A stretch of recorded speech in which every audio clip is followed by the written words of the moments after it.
So throughout this service, I will intend to do a talk and then a meditation.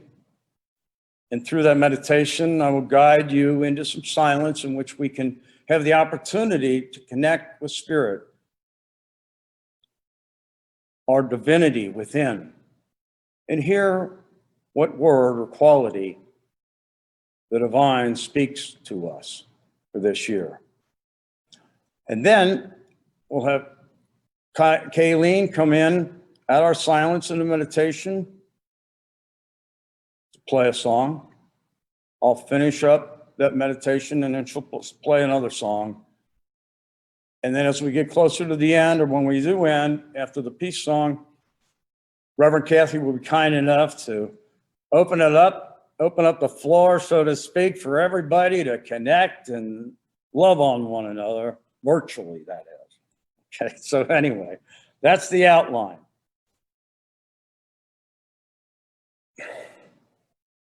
So the new year is a time of new beginnings. Reverend Kathy and Sandy mentioned it last week on January 3rd, and to experience our releasing of that which no longer serves us.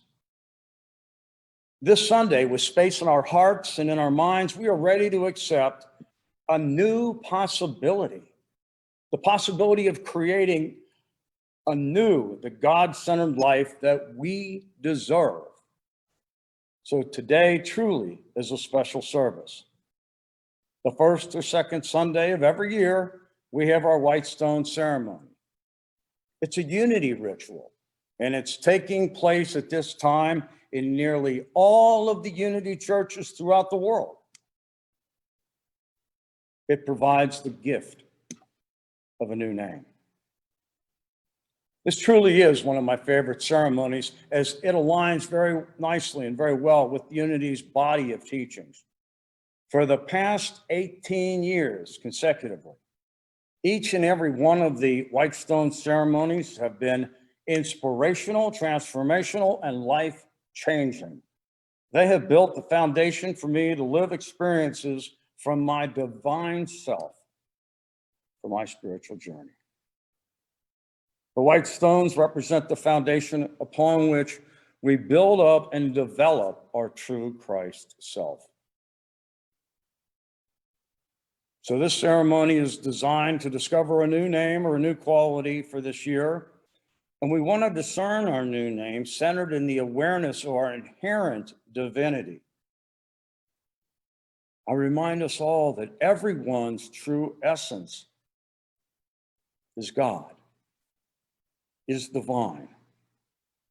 And I believe we are fully divine and fully human. So in this ceremony, we typically use a white stone, as I'm holding up now. And the stones are ordered in December, and they're usually handed out here in the sanctuary. Given the circumstances, we've had to make adjustments.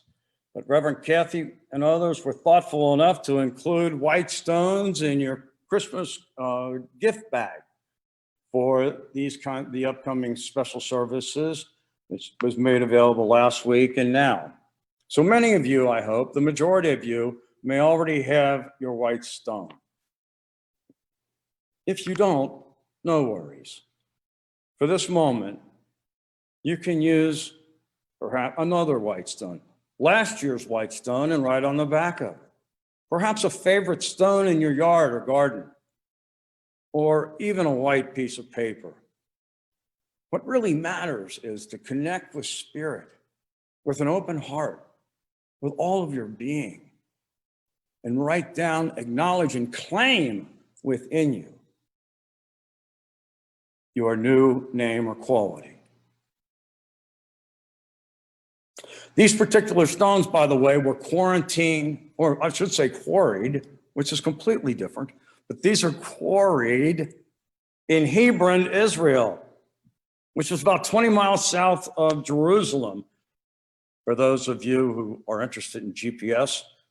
Anyway, then they were sent to us from there.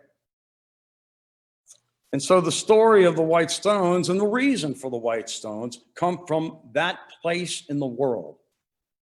The metaphysical definition of Hebron is an association of ideas. In other words, concentration. Israel, in its highest significance, symbolizes spiritual consciousness. So the idea is concentrate on spiritual consciousness as we hold this stone. Well, what's the reason for the ceremony? The history says this and shows us that in the Bible, there's only one reference to God giving us a white stone.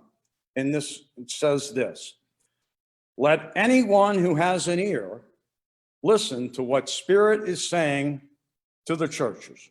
To everyone who conquers, I will give some of the hidden manna, and I will give a white stone. And upon that white stone is written a new name that no one knows except the one who receives it. I find this passage to be fantastic, to be intriguing. Just give you a very brief thumbnail sketch of some of the important words in our metaphysical interpretation. Ear, it represents receptivity of the mind. We're not talking about our physical organ, our ear. Here we're talking about listening and having a receptivity of the mind, being open from the heart to receive. So this ear truly is calibrated, if you will, to hear that still small voice within us as it whispers to us. And we develop this listening quality by getting out of our head, which I sure need the practice of doing that, or our intellect, and connect with our heart, as Reverend Kathy has showed me many, many times. We do this predominantly through prayer and meditation. Spirit is God as the moving force in the universe. Churches, that means thought centers. Thought centers. So the first part of the verse is telling us, to those who are receptive, listen to what God is saying to our thoughts, to our thoughts. The spiritualized will carries to our thoughts the word of truth and builds them up into a knowledge of their divinity by training them in spiritual thinking. This is fascinating. Then the Bible verse reads, to everyone who conquers, I will give some hidden manna, and I will give a white stone, and on the white stone is written a new name, right, that no one knows except the one who receives it. Conquers refers to overcoming, which is taught as an inner realization of victory over our error states of consciousness. For us as followers of spirits, it's not an outer war at all, but an inner war that requires our surrender. For us to be in the world, but not of it. And yet, how many times have we, or me, I know, not surrendered at all to that sweet spirit that calls me in each and every moment? But when I do surrender and go within, then and only then do I truly conquer. So what a paradox. Only in surrender there is victory. Perhaps you've had that experience yourself in your transformation and along your spiritual path. And in the process, we surrender and we let go and let God be God through us. The hidden manna is the first promise. Hidden manna means spiritual food, the Word of God. When we attain mastery over our five senses of consciousness, we will be sustained by the inner spiritual food, which is understanding of truth. I was going to bring you some hidden manna today, but I couldn't find it. Never mind, I'm just seeing if anybody's listening. Reverend Kathy pushed me. No, that's all right. The white stone. White stone is the second promise. The white stone is a consciousness that has been purified. New name is I am, our spiritual name that we can claim only when we have learned to express our own Christ nature. New name. This is the third promise. New name means describing a mental image or thought picture. Every name in the scriptures has an inner meaning. And on the white stone is written a new name that no one knows except the one who receives it. So this message was written by John, and he was writing this letter to the church of Pergamum. And Pergamum represents the intellect. And it is, we know, that intellect is a very important part of us. And we need it to grasp spiritual ideas.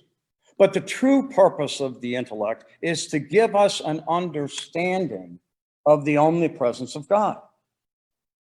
But the intellect can be blocked to spiritual growth if it accepts false teachings, which is likely at times. I know I have. So we are looked to prayer and meditation to find our true teacher. And so when we remember this, it's our name for when we remember this. It's a new name for you. It's not something that we need to go out and post on Facebook. You can if you wish. But the name is for you. And we say name, it could be an actual name, but it could also be a quality. The word acts as a guide for you throughout the coming year. I remember my first year, the name I received was Faith.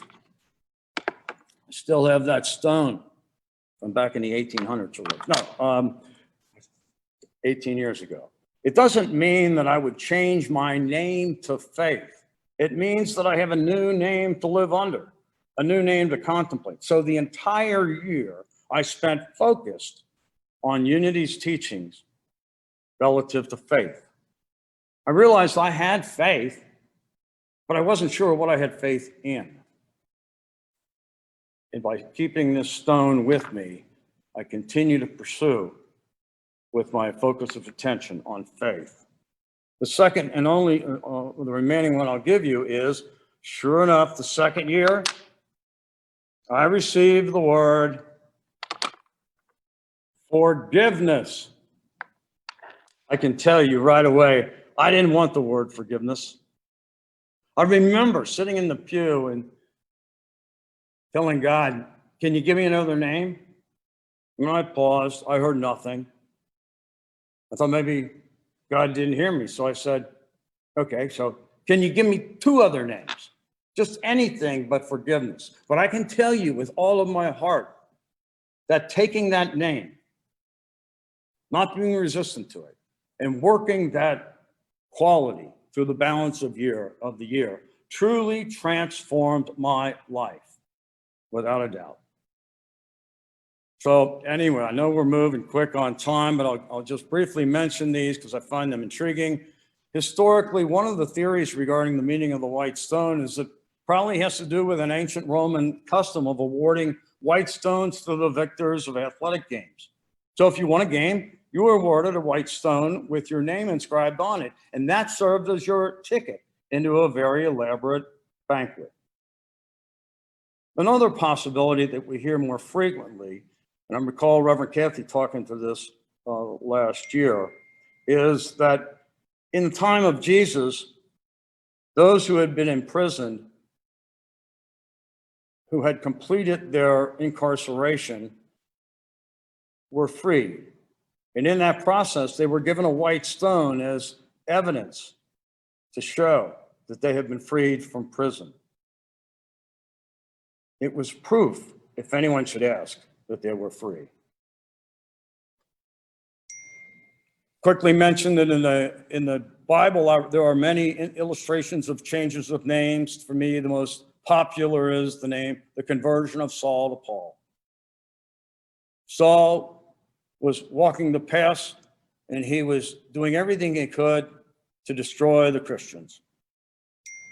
God saw him walk along the path, and a great light of understanding struck Saul to the ground. 3 days later, Saul wakes up. He realizes that he needs to shift his ways, and his name becomes Paul, which means the deliverer of truth. So anyway, I find this very intriguing. I hope you do as well.